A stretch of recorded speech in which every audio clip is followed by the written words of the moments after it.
Bonjour, bonjour à toutes et à tous. Merci d'être avec nous au cœur de cette journée de prise de parole, de conférence, de talk pour Zero to One ici à H7. On va parler, nous, de décarbonation cet après-midi. Je suis ravi d'être avec vous. Je me présente très rapidement. Moi, je suis Simon, je suis directeur des incubateurs chez Inco. Inco, on est une structure qui est dédiée à l'accompagnement et au financement de projets à impact social ou environnemental, d'où le lien avec la conférence du jour. Et on investit notamment dans des projets à fort impact social ou environnemental, et on en accompagne via des programmes d'accélération ou d'incubation un petit peu partout en France. Et donc le sujet de la décarbonation est un sujet clé pour nous et puis pour les générations futures. Donc je suis très, très content d'animer cette session avec vous tous les trois, pour simplement vous expliquer un petit peu comment est-ce que ça va se passer. Donc on va avoir un temps de discussion, enfin un temps de présentation déjà de chacun d'entre vous, un temps de discussion ensuite. Et s'il nous reste un petit peu de temps à la fin, j'aimerais bien qu'on prenne quelques questions, mais on verra si le timing nous le permet. Je vais vous présenter très, très succinctement, mais après je vous laisserai rentrer un petit peu plus dans les détails, mais c'est intéressant de savoir donc, qui est autour de la table aujourd'hui.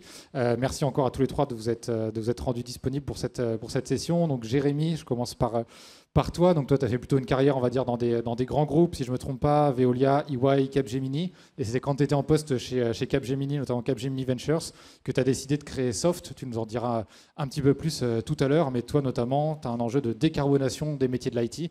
Tu nous expliqueras dans quelques minutes de quoi il s'agit. Guillaume, toi, tu es le CEO de Viscab, donc toi, tu es plutôt un profil, je crois, ingénieur et entrepreneur de longue date. Si mes fiches sont correctes, tu as commencé ta première boîte en 2006 sur une agence d'ingénierie spécialisée déjà dans le bâtiment, et donc c'est naturellement que tu as créé Viscab en 2015 sur la décarbonation de la construction bâtiment. Tu nous en diras aussi quelques mots tout à l'heure. Merci d'être avec nous. Et enfin, pour finir ce petit tour de table avec toi, Antonin, donc toi, ça fait 15 ans que tu es engagé sur les enjeux climatiques. Je crois que tu as notamment organisé le premier tour du monde en voiture électrique en 2012 maintenant, donc il y a une douzaine d'années à l'époque où la voiture électrique était moins connue qu'aujourd'hui. Tu as travaillé aussi dans une start-up sur la mobilité, et donc tu as créé WeQuant. Tu nous en diras un petit peu plus tout à l'heure pour accompagner des PME entreprises sur les sujets justement de décarbonation via une académie climat, mais voilà, tu nous en diras un petit peu plus tout à l'heure. Peut-être pour commencer justement ce tour de présentation, j'aimerais qu'on revienne quelques années en arrière, puisque la décarbonation, vous en avez, je pense, beaucoup entendu parler aujourd'hui. C'était sans doute moins le cas en 2015. Donc je me tourne tout de suite vers toi, Guillaume. Peut-être avant de nous présenter plus en détail Viscab, est-ce que tu peux nous partager un petit peu le contexte en 2015 quel était-il? Est-ce qu'on parlait déjà beaucoup de décarbonation ou non? Et qu'est-ce qui finalement t'a amené à créer Viscab? Et bah déjà, juste un petit mot pour remercier H7 et l'événement Zero to One de nous donner la parole. On a pris beaucoup de plaisir à préparer l'intervention, donc j'espère qu'on va vous en donner un petit peu aussi. Et oui, en fait, disons, on en parlait déjà beaucoup, mais c'était préparatoire, on en parlait au niveau réglementaire. Aujourd'hui, nous, on est tracté par une directive européenne qui prévoyait en fait l'entrée en force de réglementation permettant de limiter les budgets carbone par mètre carré à construire. Et donc, ça concernait quand même qu'une poignée d'experts qui intégraient ça dans des projets qui se voulaient exemplaires, innovants. Mais dans notre trajectoire, nous, en ingénierie bâtiment, on avait à traiter ces sujets-là. Et on savait qu'à un moment donné ou à un autre, avec l'agenda réglementaire, ça deviendrait systématique, obligatoire. Et aujourd'hui, on y est. Déjà en France depuis quelques années. Et ça va être partout en Europe d'ici à 2027. Ok, donc si je résume, toi tu es ingénieur en bâtiment, tu vois des nouvelles réglementations arriver en 2015, et donc là tu te dis qu'il y a une opportunité pour accélérer sur la décarbonation de la construction, et c'est ça qui t'amène à créer Viscab. Est-ce que tu peux nous présenter aussi Viscab? Oui, alors si on parle un petit peu de l'histoire, nous avec Thomas Jusselm qui est cofondateur de Viscab, on a toujours travaillé dans le champ de l'environnement bâti et pour des bâtiments plus sobres et décarbonés. Et en plus de notre pratique professionnelle, donc on avait une agence d'ingénierie qui s'appelait Milieu, qui faisait de la physique du bâtiment, de la qualité environnementale du bâtiment. Donc en gros, c'est concevoir des bâtiments plus sobres et confortables. On voyait arriver ces réglementations. Et puis Thomas, lui, il a toujours eu une trajectoire de recherche aussi. Donc même encore aujourd'hui, on est tous les deux co-CEO de Viscab, mais lui-même est chercheur, donc il est part-time dans la boîte. Il travaille encore sur ces sujets. Ça permet on continue de nourrir scientifiquement et technologiquement la vision et la roadmap de Viscab. Et effectivement, on était un peu en avance de phase sur ces sujets. Et tout naturellement, on s'est dit qu'on allait développer des outils pour nous. Et puis pour nous, on s'est dit pourquoi pas le faire pour les autres. Et c'est comme ça qu'on a sorti Viscab de nos autres activités et que c'est devenu une boîte à part entière. Merci. Et donc, pour Viscab, est-ce que tu peux nous présenter la proposition de valeur à qui vous adressez et puis peut-être où vous en êtes aujourd'hui? Oui, Viscab, c'est une plateforme de comptabilisation carbone du bâtiment. On aide donc les acteurs de la construction et de l'immobilier à piloter leur trajectoire bas carbone, projet par projet, mais également à l'échelle de l'ensemble de leur production et de leur organisation. Et notre vision, c'est qu'il faut automatiser au maximum ces calculs carbone parce qu'ils sont assez fastidieux. Et on est sur une chaîne de valeur construction qui perd en productivité, donc il faut amener de la facilité sur ces sujets-là. Mais il faut aussi amener des approches très quantifiées, parce que quand on amène des approches plus quantifiées grâce aux sciences de la donnée, notamment, on va sécuriser l'engagement des acteurs, ils vont pouvoir aller plus vite parce qu'ils sont plus sécurisés, ils savent où ils vont. Et aussi apporter des approches collaboratives, parce que, je pense qu'on va en parler aujourd'hui, personne ne peut régler la question du carbone sur une verticale seule. Nous, dans notre chaîne de valeur, les promoteurs immobiliers, ils ont besoin des architectes, les architectes des bureaux d'études, les bureaux d'études des fournisseurs de matériaux et les entreprises également des fournisseurs de matériaux pour pouvoir mettre en œuvre des bâtiments qui sont plus décarbonés. Donc l'approche collaborative pour nous et donc de plateforme est absolument essentielle. Merci. Et puis effectivement, on aura l'occasion d'en parler, puisque c'est le titre de cette session, urgence transversale, donc une urgence environnementale qui concerne tout le monde, mais solution verticale. Et donc, on aura aussi l'occasion d'aborder ces questions-là. Merci, Guillaume, pour ce premier panorama. Antonin, donc, toi, tu as créé WeCount en 2020, si je ne me trompe pas. Est-ce que tu peux peut-être nous dire un mot aussi du contexte, notamment que je crois que tu es arrivé dans un contexte, toi, où il y avait un peu une explosion, en tout cas beaucoup d'acteurs qui commençaient à se positionner sur ce sujet? Oui, déjà bonjour à tous, ravi de faire cette table ronde avec vous. Donc effectivement, moi j'ai WeCount, un peu un bébé Covid. En gros, ça faisait longtemps que je voulais entreprendre sur le sujet du climat. Le point de départ, c'est tout simplement une émotion un peu personnelle qui était de dire qu'on parlait beaucoup du climat. Tout le monde parlait d'urgence climatique, mais personne n'avait aucun ordre de grandeur sur ce qui était important ou pas en termes d'impact CO2. Et du coup, le Covid aidant, chômage partiel de l'entreprise dans laquelle j'étais, et je me suis mis à réfléchir à ce projet et en gros, moins de 3 mois après, j'ai démissionné pour lancer WeCount. Et effectivement, 2-3 mois après, on commence à entendre parler de levée de fonds de concurrents qui levaient 2, 5, 10, même 100 millions d'euros sur des marchés à peu près similaires à celui que moi j'avais identifié. Donc c'est vrai que c'est assez particulier comme du coup moment où on se lance. Et donc assez rapidement, l'idée c'est de se dire, de toute façon, le marché il va être énorme, l'enjeu il est énorme, donc comment se différencier? Et le pari que j'ai pris avec WeCount, c'est de dire, finalement notre cible ce sont les PME et les ETI, que le besoin qu'elles avaient en tout cas à l'époque, c'est pas tant d'avoir, parce que du coup nous on aide les entreprises à faire leur bilan carbone et plan d'action. C'est ça le métier de WeCount aujourd'hui de manière très synthétique. Et du coup, le parti pris, c'est de se dire finalement, le besoin qu'elles ont, même si tous les acteurs qui sont positionnés sur le marché, c'était des acteurs du logiciel, le besoin qu'ils ont avant tout, c'est de se faire accompagner. C'est de se dire comment est-ce que je vais réussir à transformer ma boîte et mettre en mouvement mon entreprise sur le sujet du climat. Et donc, on s'est très rapidement différencié en gardant ce côté tech pour quantifier, mesurer, piloter, mais en complément, en ayant une dimension de formation et d'accompagnement collectif. Puisqu'en gros, je ne sais pas si c'est dans notre question après, mais notre métier chez WeCount, c'est de monter des programmes collectifs où on va réunir 10 à 15 entreprises du même secteur d'activité et qui pendant 4 mois vont se former, réaliser ensemble leur bilan carbone et du coup échanger entre elles pour trouver des solutions concrètes. Voilà. Okay, merci. Et peut-être justement, est-ce que tu peux nous donner un peu des exemples de ces formations, du type de secteur d'activité auquel tu t'adresses et de ce que ces entreprises ensuite ont à la fin de cette promotion Académie Climat? Oui, les secteurs qu'on adresse, on lance 2 programmes par mois pour vous donner une idée, à chaque fois avec une douzaine d'entreprises. Ça va aussi bien du BTP justement, donc pour une approche globale, que l'agroalimentaire, l'industrie pharmaceutique, la culture ou voilà. À peu près les secteurs. Ce qu'il faut comprendre un petit peu, en tout cas la proposition de valeur qu'on a, elle est liée au problème qu'on a identifié chez les responsables RSE ou équivalents, qui est que la plupart du temps, je ne sais pas si c'est le cas dans vos entreprises, mais on va demander à des gens qui sont des anciennes responsables communication, des anciens responsables sécurité, de faire le bilan carbone de leur entreprise alors qu'ils n'y connaissent rien. Ils n'y connaissent rien, ils ne sont pas formés sur le sujet, donc du coup souvent ils sont un peu perdus.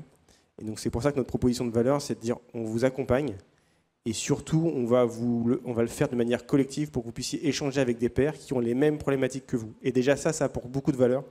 C'est un sujet qui est complexe à gérer pour un salarié de pouvoir échanger avec d'autres entreprises qui ont les mêmes problématiques.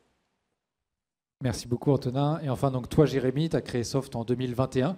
Donc on va dire que tu es la plus jeune des startups présentes ici. Est-ce que peut-être tu peux aussi nous dire un petit mot du contexte et de ce qui t'a poussé à créer Soft? Absolument. Mais effectivement, merci beaucoup de nous recevoir. Tu l'as dit, moi j'ai passé une grande partie de ma carrière en cabinet de conseil et plutôt spécialisé sur les enjeux de transformation digitale. Alors j'avais commencé chez Veolia Environnement, donc probablement une petite appétence à l'environnement, mais faiblement éveillé sur le sujet. Et c'est sur ces dernières années, quand j'étais chez Capgemini, à faire des gros programmes de transfo sur du passage sur le cloud, sur le déploiement de nouvelles technologies, que finalement les clients commençaient à nous poser la question de c'est bien beau, mais quel est l'impact de tout ça? Et en fait, on avait du mal à donner une réponse. Et pourtant, on sentait bien que c'était un sujet qui était réellement en train de s'accélérer, puisqu'aujourd'hui, je pense qu'il n'y a pas une personne dans cette salle qui n'a pas un smartphone, voire 2 smartphones. Et donc, il y a ces sujets de suréquipement informatique, de toutes ces nouvelles technologies qui sont évidemment très énergivores. Et donc, tout l'enjeu, finalement, la réflexion a consisté à se dire, mais comment on peut essayer d'amener une réponse technologique via un software pour aider, accompagner nos clients à d'abord mesurer et comprendre où sont leurs sources d'impact liées à l'écosystème IT. Et pour nous, un écosystème IT, c'est tout ce qui est lié aux infrastructures qui tournent chez le client, le cloud, le matériel, comme je viens de le mentionner, le réseau, le web. Et donc, comment on les aide à bien mesurer, à comprendre ces impacts-là, mais surtout, comment on les aide avec un outil intelligent à trouver ces leviers qui vont amener une forme de réduction de cette empreinte, limiter cette empreinte environnementale, et démontrer quelque chose qui est important pour nous, qui est la corrélation entre une réduction de cette empreinte environnementale et une réduction des coûts euros financiers associés à la transformation digitale des entreprises. Et ça, c'est important parce que peut-être qu'on y reviendra, mais il y a quand même beaucoup de personnes qui pensent que le développement durable, sustainability au sens large, a un coût. Et nous, on veut démontrer qu'on peut le rendre systémique et vertueux. Merci. Effectivement, je pense qu'on y reviendra sur la question notamment des modèles économiques, mais des gains qu'on peut aussi associer à cette dimension-là. Donc, on le voit en fait à travers vos prises de parole qu'on a quand même un secteur qui est en train de se structurer. Vous le dites, avec notamment, mais encore un fort besoin, on va dire, de formation et d'accompagnement d'acteurs établis, que ce soit dans le secteur du bâtiment, que ce soit dans le secteur de l'IT ou dans le secteur notamment des PME qui sont peut-être pas encore aujourd'hui assez formés et outillés sur cette urgence environnementale dont je pense qu'on a tous conscience ici. Et un des facteurs clés parfois qu'on oublie qui permet de favoriser cet essor, c'est celui de la réglementation. J'aimerais qu'on en parle un petit peu, mais peut-être juste avant pour vous connaître aussi un petit peu vous. Je ne sais pas s'il y a des entrepreneurs dans la salle ou des gens qui veulent monter des boîtes. Ouais, dans le champ de l'environnement. Ouais, quand même pas mal. Et je ne sais pas si vous êtes intéressé au secteur de la réglementation, mais ça me semble intéressant d'en voir quelques-uns, d'avoir ton retour d'expérience. Peut-être Guillaume pour commencer, parce que toi, tu l'as dit, la réglementation, en fait, c'était plutôt un souffle pour toi, ou en tout cas, ça a permis de tracter aussi le modèle derrière de Viscab. Est-ce que tu veux nous raconter un petit peu cette partie-là ? Ouais, quand on préparait, je vous disais que j'avais fait moi-même mon chemin en fait là-dessus quand j'ai démarré ma carrière dans ce secteur-là de l'environnemental dans le bâtiment. J'étais assez persuadé que finalement il fallait un petit peu moins de réglementation et que les approches volontaires seraient finalement ça qui massifierait le marché. Puis en fait, je me suis rendu compte avec le temps et les quelques cheveux blancs là que j'ai que non, en fait, s'il n'y a pas de réglementation, les acteurs s'y mettent pas vraiment. En tout cas, pas de façon massive. Donc c'est sûr que la réglementation, et en plus avec une visibilité grande, je disais tout à l'heure, la première mouture de la directive EPPD qui définit en fait cette obligation de calcul carbone avec un calendrier donc pour 1er janvier 2028 exactement partout en Europe.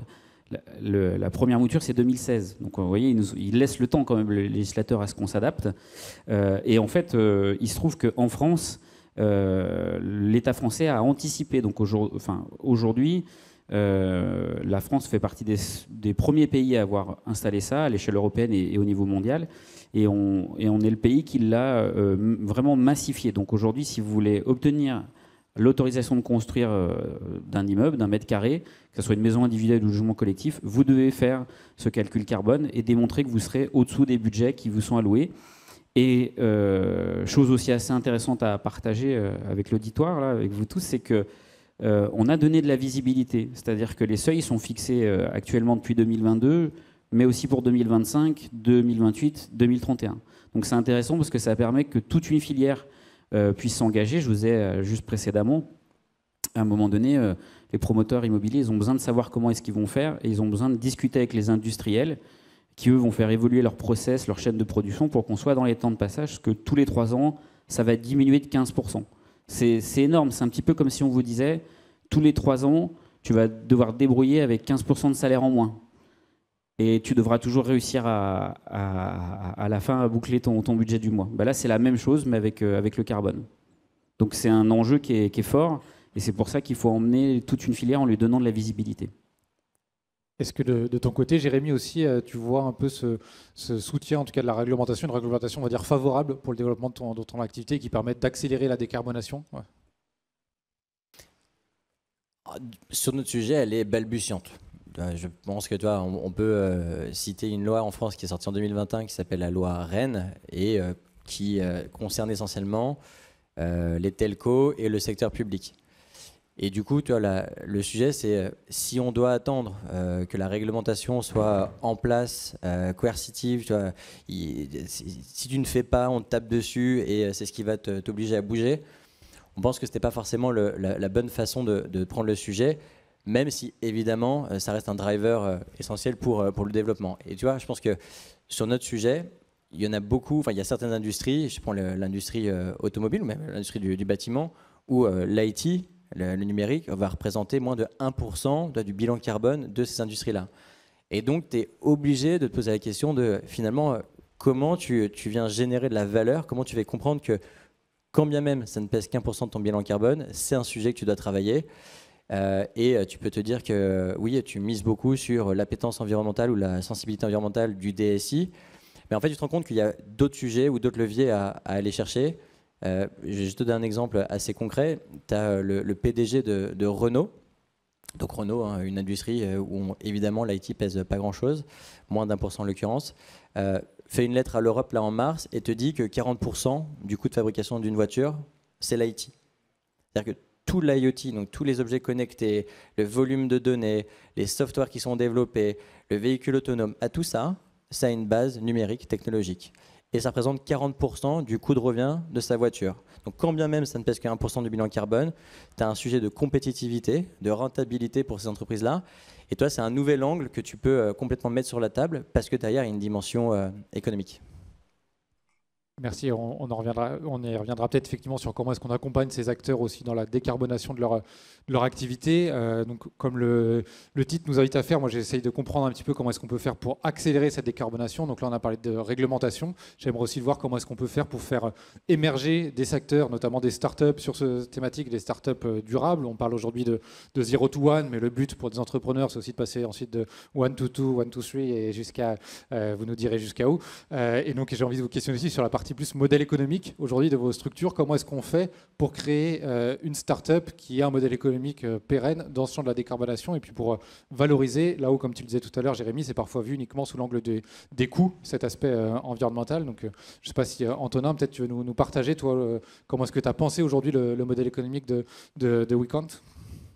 Oui, donc nous, on est dans le monde des startups, on a la particularité d'avoir donc des programmes de formation et des revenus liés à la licence, ce qui nous permet d'être autofinancés. Donc aujourd'hui, on va atteindre un peu plus de 2 millions d'euros de chiffre d'affaires avec aucune levée de fonds. Donc c'est très spécifique à ce modèle économique où voilà, vous voulez travailler avec nous pour qu'on vous forme et qu'on vous aide à faire votre bilan carbone, notamment avec notre logiciel. On vous fait payer un programme de formation et d'accompagnement. Et suite à ce programme, si vous voulez mettre à jour votre bilan carbone, vous prenez notre licence et cela génère pour nous du coup des revenus récurrents. Donc c'est ce modèle-là qui du coup est particulier parce que les avantages c'est qu'on est autofinancé. L'inconvénient c'est que dès qu'on a un peu de service, du coup c'est considéré comme un peu moins scalable, ce qui est vrai. Mais en tout cas c'est important pour nous de garder ces deux dimensions-là aussi dans l'ADN de ce qu'on a envie de faire. C'est qu'aujourd'hui nous on a la conviction que si on veut réussir à ce que les entreprises se transforment, il y a vraiment un côté humain qui est aussi important, voire plus important que le côté tech. Et encore une fois, on assume vraiment le fait que la tech, elle est au service de notre accompagnement ou de la transformation des entreprises, mais ce n'est pas elle qui va permettre de relever les grands défis climatiques de demain. C'est vraiment comment on va accompagner les entreprises, les dirigeants dans la transformation. Merci. Avant de te faire réagir, Jérémy, parce que je vois que tu veux réagir, juste peut-être un petit mot sur cet aspect humain, parce que je pense que ça fait aussi un esprit de promotion, on va dire, dans le fait que tu crées ces formations collectives sur des acteurs qui sont sur le même sujet. Est-ce que tu dirais que ça, justement, c'est un facteur clé d'accélération de la décarbonation de certaines industries, du fait de cette émulation collective que tu crées dans les promotions ? Oui, c'est ça. Enfin, vraiment, c'est effectivement, on mise beaucoup sur le côté humain, sur le fait de pouvoir donner le pouvoir aux personnes qu'on accompagne, de demain transformer leur entreprise. Et le collectif, pour le coup, là, on n'a rien réinventé, mais sur ce sujet qui est complexe, du coup, est très puissant. Jérémy, est-ce que la tech va sauver le climat ? Est-ce que, au-delà de ça, mais c'est plutôt toi le modèle économique dans lequel tu te positionnes côté soft, et comment est-ce que justement tu envisages la création et le développement de ta start-up et sa pérennité économique ? J'ai quand même commencé par ta première question. La réponse est non. Non, mais elle y contribuera nécessairement. Je pense que la technologie, et ça serait mentir à mon avis de dire le contraire, c'est un fabuleux accélérateur de transformation. Et d'ailleurs, désolé pour les anglicismes, mais c'est vrai qu'on parle beaucoup nous, dans mon cas, de Green IT, mais de IT for Green, donc la tech au service effectivement de l'impact au sens large. Donc je pense qu'elle a un réel rôle à jouer sur ce sujet. Sur le modèle économique, nous, il y a une question qu'on s'est posée, et on s'est fait pas mal challenger par nos clients au début en disant c'est sympa, la promesse de Soft, c'est la décarbonation. Du coup, démontrez-nous et committez-vous sur ce que vous allez décarboner, et donc quelque part une capacité à faire du success fees sur le nombre de tonnes équivalent CO2 qu'on serait en capacité de réduire. On n'a pas pris ce chemin, non pas parce qu'on ne croit pas au potentiel qu'on a, mais parce qu'il y a tellement de paramètres à prendre en compte et qui peuvent avoir une influence et un impact sur une augmentation ou réduction de son impact que c'était assez difficile de prendre ce chemin-là. Donc nous, aujourd'hui, c'est un chemin où on est sur de la licence, on est de l'abonnement, sur la base d'un volume de données qu'on vient gérer et sur un engagement pluriannuel, parce qu'à nouveau, l'enjeu, c'est de créer une trajectoire, et une trajectoire sur le long terme. Et peut-être juste un petit mot des acteurs avec lesquels tu travailles, c'est à peu près quel type d'entreprise auquel tu t'adresses aujourd'hui ? Aujourd'hui, on est plutôt focalisé sur les très grands comptes. Et tout à l'heure, je donnais l'exemple de Renault, où l'IT pèse moins d'1%. Mais à côté de ça, on a un client qui s'appelle Edenred, vous savez, les cartes tickets resto, là, où l'IT, c'est 43% de son bilan carbone. Et donc, dans un contexte réglementaire, on n'a pas mentionné la CSRD, donc cette réglementation autour du reporting extra-financier, pour faire simple, toutes ces entreprises doivent travailler leur principale source d'impact. Et donc, pour une entreprise comme Edenred, ça devient un enjeu presque capitalistique auprès de leurs parties prenantes financières, de devoir travailler ces sources d'impact, dont l'IT. Merci. Même question, Guillaume, de ton côté, sur le modèle économique de Viscab.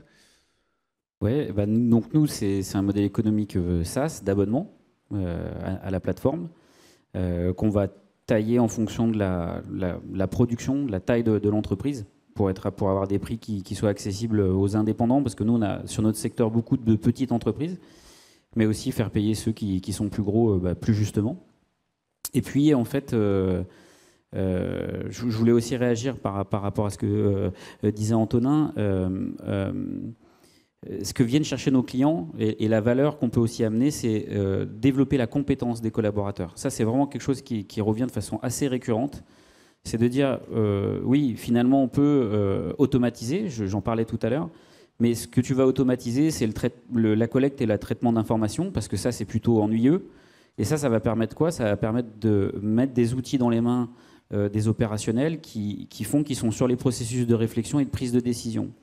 Et c'est pas du tout à négliger, parce qu'il y a une demande en fait assez généralisée qu'on voit chez nos clients. Les collaborateurs, ils sont comme toi, comme moi, comme nous tous, ils entendent qu'aujourd'hui il y a une urgence climatique. Ils voient le site internet de leur boîte qui explique qu'elle est en train de sauver le monde. Et puis quand ils poussent la porte du bureau, en fait, il n'y a rien dans leurs objectifs. Ils n'ont pas les outils pour répondre à ces questions-là. Ils n'ont pas de commitment, d'incentive là-dessus. Donc il y a une espèce de... Ils se perdent en route, quoi. Il y a une dystropie, comme une espèce de schizophrénie, en fait, entre ce qui m'angoisse comme personne, à tout à chacun, et puis ce que je fais dans mon job au quotidien. Quand on arrive à mettre des outils qui permettent de dépasser ça, en fait, on fait un grand saut. Et oui, certes, nous, on permet à nos clients de faire mieux du business, plus du business, mais par contre, on permet aussi à nos clients de satisfaire leurs collaborateurs, de développer l'employabilité de leurs collaborateurs, et puis du coup de les fidéliser. C'est un vrai sujet aujourd'hui.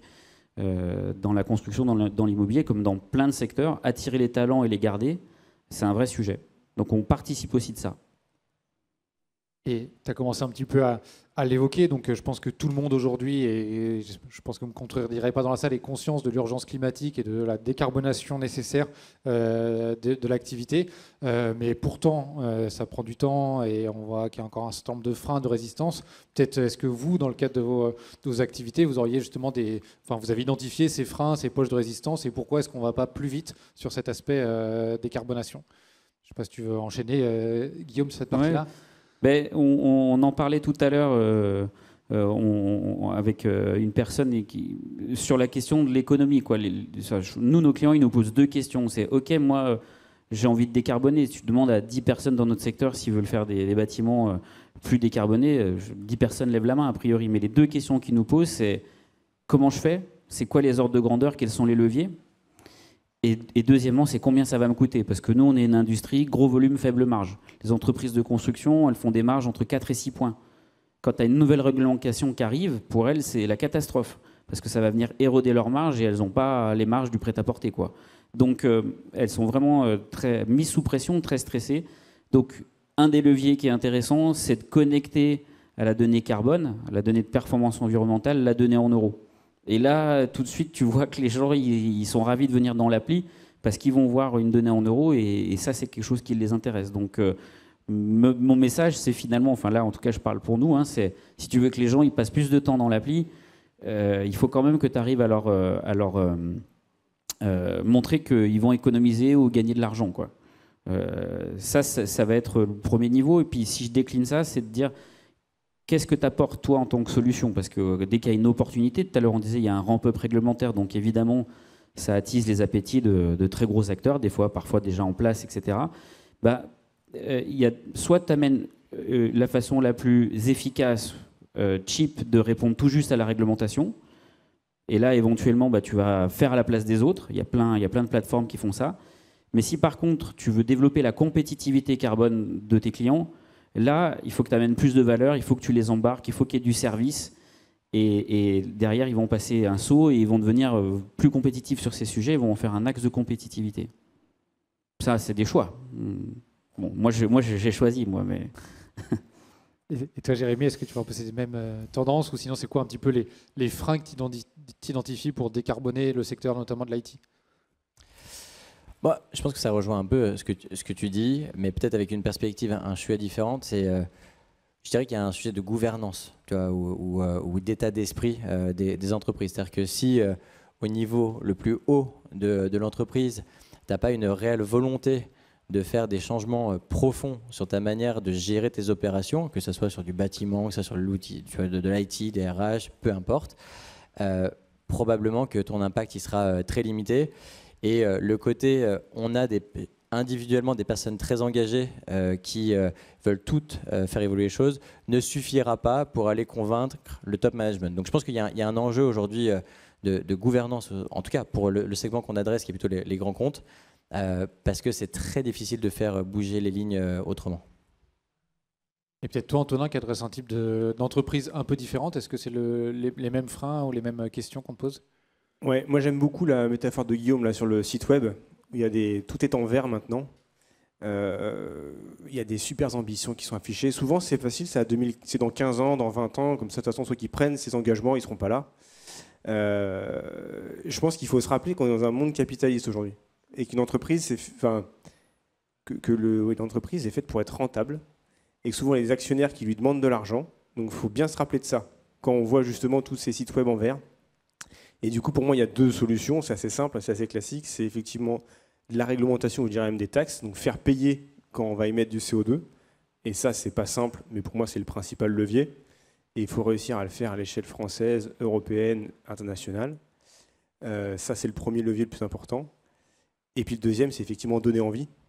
Donner envie aux salariés, aux dirigeants d'avancer et réussir à faire en sorte qu'effectivement... celui qui est pas mieux disant, mais celui qui fait vraiment, du coup, arrive à se différencier d'un point de vue attractivité des talents, d'un point de vue client, etc. Mais je pense qu'il ne faut pas se tromper, faut pas être trop idéaliste sur la manière de traiter le sujet, et que je reviens dessus, je pense que, et là, c'est pas les startups qui sauveront non plus qui permettront de faire la différence, c'est vraiment le fait de faire payer ceux qui polluent, tout simplement. Sur le titre de cette session, donc il y a la partie accélérer la décarbonation dont on a beaucoup parlé, un peu moins peut-être de la partie urgence transversale, solution verticale, sur lesquelles j'aimerais vous interroger, puisque vous l'avez peut-être quand même commencé à comprendre. Donc toi, Antonin, tu as une solution, on va dire, qui est plutôt généraliste, qui peut t'adresser à un certain nombre de types de métiers ou d'industries, alors que vous est plutôt spécialisé sur un secteur donné. Peut-être pourquoi avoir fait ce choix, et est-ce qu'aujourd'hui, selon vous, est-ce qu'il y a un modèle plutôt que l'autre à développer si on veut aller aujourd'hui plus loin dans la décarbonation globale de l'ensemble de nos activités? Peut-être je commence par toi, Antonin. En l'occurrence, on est peut-être un peu à mi-chemin entre généraliste et spécialiste, puisqu'on a commencé généraliste et de plus en plus maintenant on se spécialise. On a décidé d'adresser une dizaine de secteurs sur lesquels on veut être très bon, ou justement sur lesquels on va monter des programmes collectifs avec 10 entreprises, de l'agroalimentaire, de la santé ou autre. Donc on a fait ce constat qu'effectivement, sur ce sujet qui est très complexe et en plus sur lequel il y a beaucoup de concurrents, ça peut être très pertinent d'un point de vue valeur ajoutée et d'un point de vue différenciation, au moins de se concentrer sur quelques secteurs plutôt que de se dire qu'on est les meilleurs sur tous les secteurs. Moi, je l'ai un peu dit dans mon introduction. Je pense qu'il faut savoir choisir ses combats. C'est un sujet qui est très, très vaste, très, très large. Et on ne peut pas apporter une réponse universelle au sujet. Et voilà, nous, on a pris notre sujet, c'est l'IT, c'est celui qu'on maîtrisait le mieux, celui sur lequel on s'est dit qu'il y avait un enjeu croissant à aller chercher. Et donc, tout l'objectif de Soft, c'est réellement d'aller chercher la diminution de l'impact.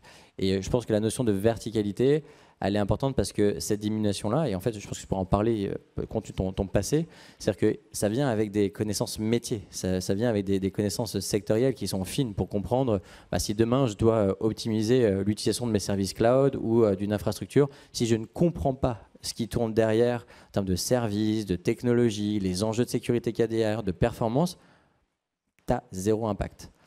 Et c'est très bien de l'avoir mesuré, c'est très bien de faire tes recos, mais si elles sont juste inadaptées ou inappropriées par rapport au contexte de tes clients, ton impact il sera très limité. Donc pour moi, cette verticalité, elle doit forcément s'accompagner d'une expertise métier qui est nécessaire pour aller chercher la réduction.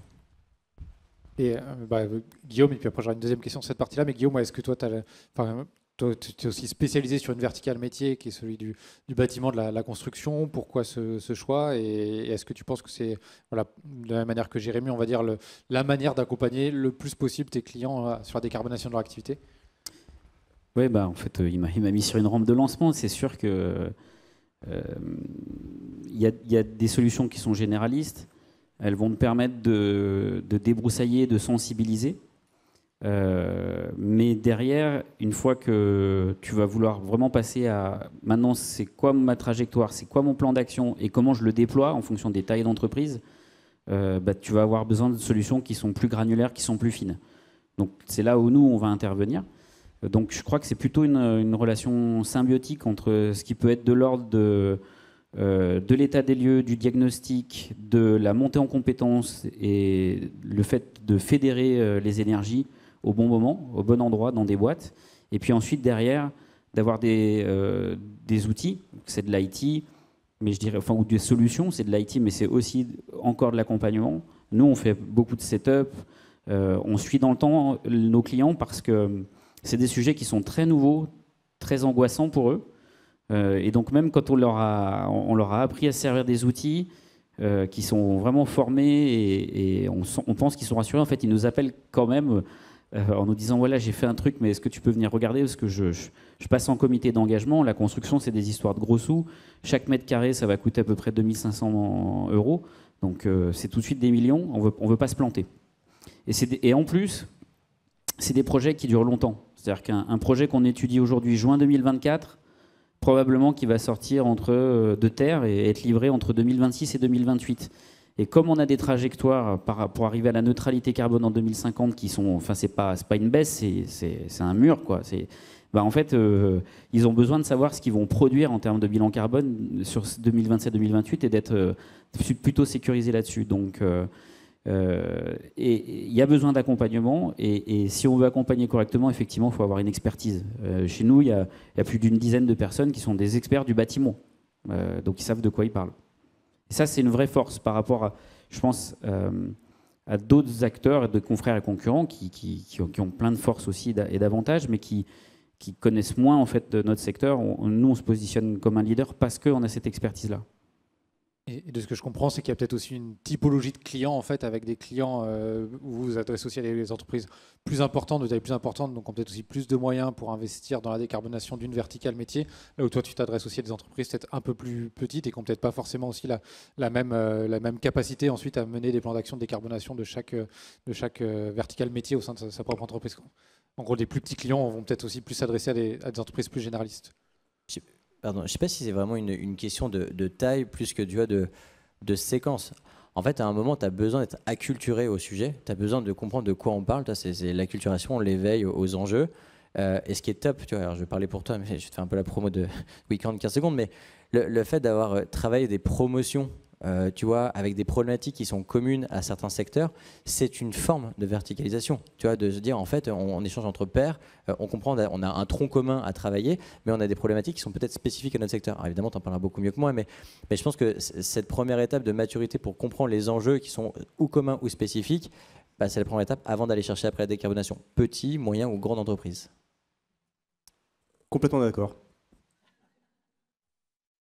Et une question un peu peut-être, on va dire, prospective, si on sort un peu la boule de cristal ou qu'on est à jour sur l'évolution des réglementations, comment est-ce que vous voyez un petit peu justement l'évolution de ce secteur de la décarbonation pour vos entreprises respectives, mais peut-être plus généralement sur le marché global? On l'a dit, il y a beaucoup d'acteurs qui sont aujourd'hui positionnés. Est-ce que vous allez je sais pas, avoir des consolidations, des rapprochements, au contraire beaucoup plus d'acteurs qui vont se créer? Enfin, comment est-ce que vous voyez un petit peu le futur de ce secteur? Déjà, ça va dépendre des élections. Hein. Ça peut quand même changer pas mal les choses. Mis à part ce sujet-là, je pense que c'est ce qu'on disait. Le sujet prend déjà une énorme ampleur. Ça va continuer de s'accélérer, que ce soit en France ou en Europe. Donc de toute façon, là, ce qui est en train de se passer, c'est que chacun est en train de trouver sa place sur cet immense marché. Et donc effectivement, des solutions spécialisées, que ce soit d'un point de vue sectoriel, comme ce que vous faites, ou dans l'approche, où nous on va vraiment miser sur la formation et le collectif, chacune de ces solutions-là a sa place. On n'est pas sur un marché où c'est celui qui va lever 300 millions d'euros qui va prendre tout le marché. Nous, par exemple, sur notre marché, il y a aussi beaucoup d'indépendants qui vont accompagner à faire des bilans carbone et stratégies de climat et qui font un super boulot et qui sont adaptés à un besoin et à un marché. J'enchaîne. Sur notre secteur à nous, qui est le secteur du bâtiment de la construction, nous on a une chance assez fantastique. Je disais que la France c'est le premier État à avoir légiféré et rendu systématique ces calculs carbone, ce qui fait que on est l'endroit au monde où on commence à générer de la donnée de façon un peu massive.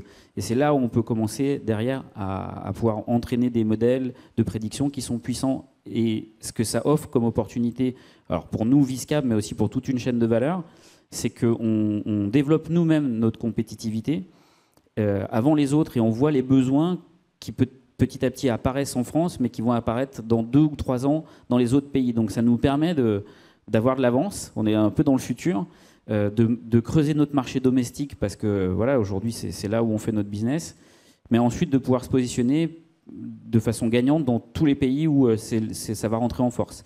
Et c'est mondial en fait parce que les émissions de gaz à effet de serre liées au bâtiment, c'est 37% des émissions mondiales, donc c'est énorme, c'est 25% lié aux consommations énergétiques et 12% liés à ce qu'on appelle le carbone incorporé, c'est-à-dire les matériaux de construction. Donc en gros, c'est pour ça que ça légifère partout dans le monde. Il y a déjà aussi l'État de la Californie et de New York, ça fait déjà 80 millions de personnes, donc c'est un peu plus gros que la France qui ont légiféré aux États-Unis.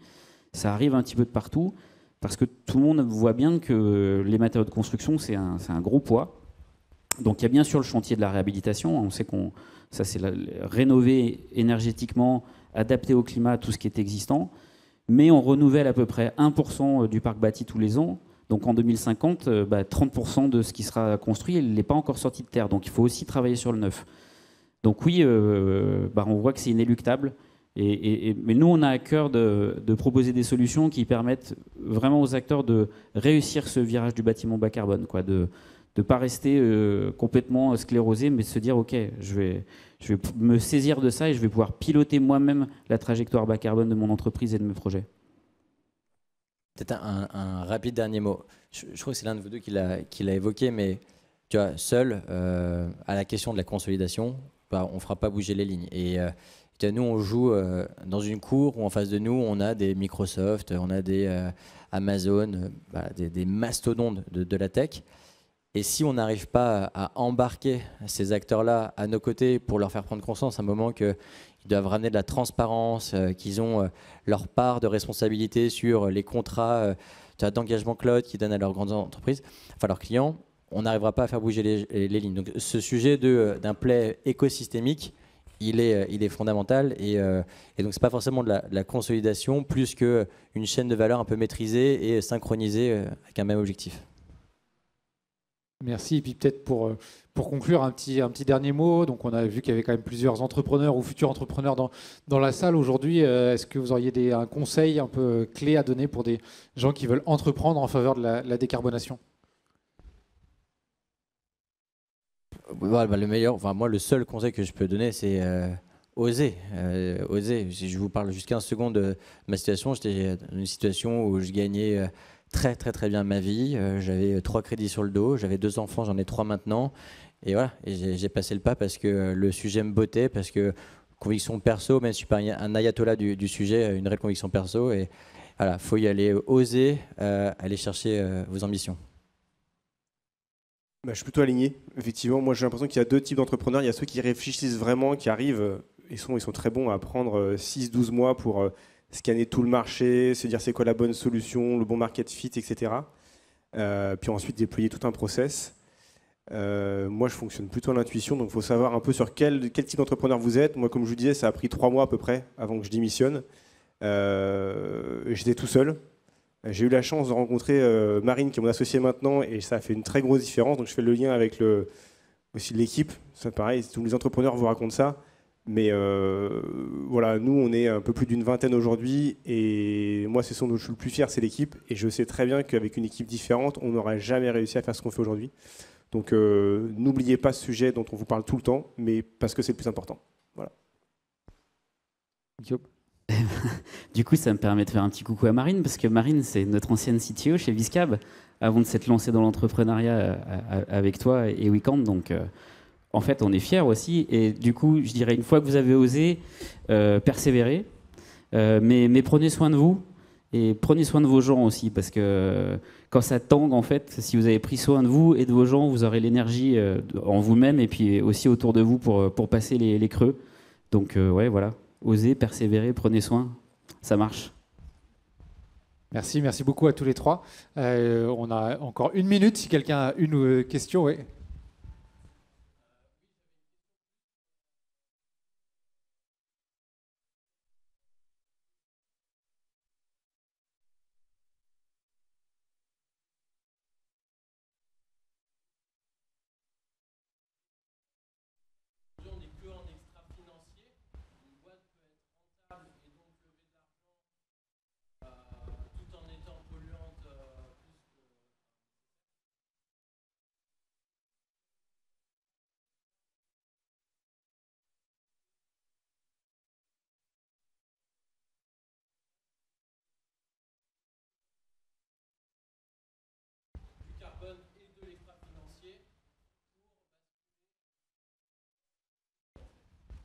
Merci beaucoup. Moi, je pense que c'est très compliqué à mettre en place ce type de comptabilité et que la solution simple, c'est de faire payer le carbone, tout simplement. Comme ça, c'est simple d'un point de vue comptabilité. C'est dans le portefeuille et donc du coup, tu émets une tonne de CO2, ça te coûte plus cher que si tu en émets moins. Et c'est comme ça que ça peut se réguler simplement. Ouais, moi je pense que si quelqu'un avait trouvé la solution rapidement, je pense qu'elle aurait été depuis longtemps implémentée.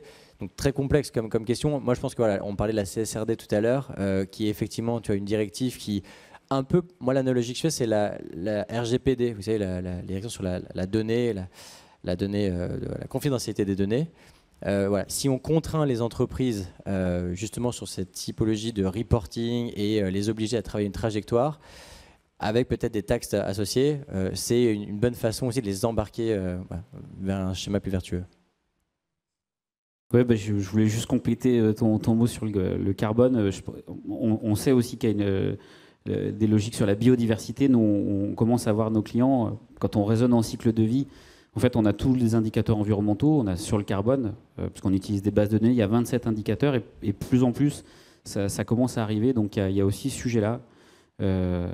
Et mettre un prix en face, effectivement, c'est ce qui paraît le plus actionnable aujourd'hui. Donc, ouais.